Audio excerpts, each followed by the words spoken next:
Yeah, I think a big thing for guys is what you teach is the confidence portion of it. Sure. And so, they're going into one of these relationships, and if they have no confidence, that's going to be a big issue, just for his own respect, and then also having the girl having respect for him also. What when they first come to you, what's one of the first things that you have these guys start doing? I know again, it like from surface level, it looks like dating, but it's not. It's like you're trying to build Yeah. the life and the skills they need to actually be successful just outside of getting money. I get them used to taking action. That's the first thing. That's the first It seems hard, but it seems so basic, but it really is. When you say you're going to do something, do it. That is probably the best skill set that I can give them when they come take my course. The next thing I do is because it's not social media is important, but the main reason why I do this is because all my clients can accomplish this goal. I have them fix their social media. Most men's social media is terrible. And the thing is, for men, there's no middle class when it comes to social media. You have social media where women look at you and clients look at you and possible employers look at you, or you look like garbage. There's very little middle ground. Whereas for a woman, there is a mid-tier, like a girl can be kind of cute. She's still going to get thousands of messages in her DMs. Men don't have that luxury. So men actually, their social media has to be perfect. And it's not that social media is everything. It's just, I need you to do something. Remember, the first thing I said was, I need you to say you're going to do something and then do it. So the first thing that I make all my clients do is, I need your social media to look like you're relevant, competent, have access to scarce networks, that you have social status and pre-selection. I need those 5 things. I need you to show me those things on your social media. Then the next thing I do is have them build a dream list of people that they want to network with, because it is a social circle course that I teach. And it's usually, I usually make it about 10 women to every 1 guy, because it's very, you'll find, I've said this before, if you want 100 girls to show up to your party, invite 1,000. If you want 100 guys to show up to your party, invite 0. Men just show up to everything. It's just much easier to get men to come to events and parties than it is to women. And social media has made it 10 times harder. Like, it's very difficult now.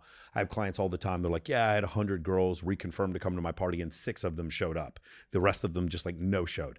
So that's the other thing I teach them. And then finally, I teach them, how do we use events and different offerings in order to create connections with different people? So I'll invite people to come out. So let's say I'm hosting a charity for animal rescue in Los Angeles.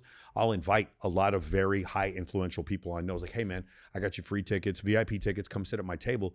I'm going to do this charity where we're donating to animals or whatever, but could you please donate a gift? And the guy's like, yeah, of course, thank you so much.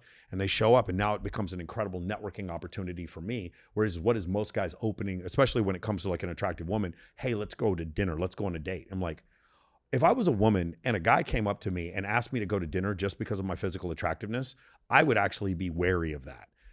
Instead, what I do is I create these like social environments where people can come and meet, and there's no pressure whatsoever. And then we get to display our characteristics with one another. This is very important. What I just said is incredibly important for men, more so for men than women, because on dating apps, women deem 80% of men to be below average attractiveness. Meaning, like, most men, most of the time, when women are like, yeah, if a guy likes me, he needs to just come up and talk to me, she's referring to the 20% of men she does find attractive.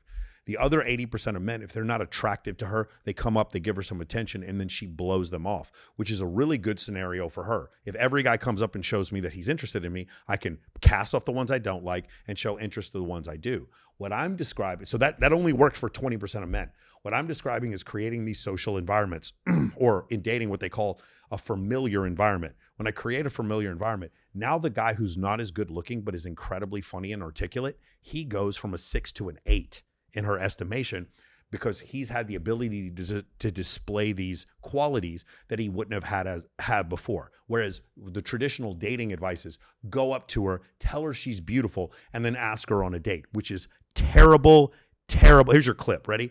Go up to a woman, tell her that you think she's pretty, and ask her on a date is terrible, terrible, terrible advice. And anyone who teaches it should never be allowed to give dating advice on the internet ever. It is terrible advice. It's terrific advice for the 4.5% of men. Chad Thundercock, he can certainly go up and say that shit.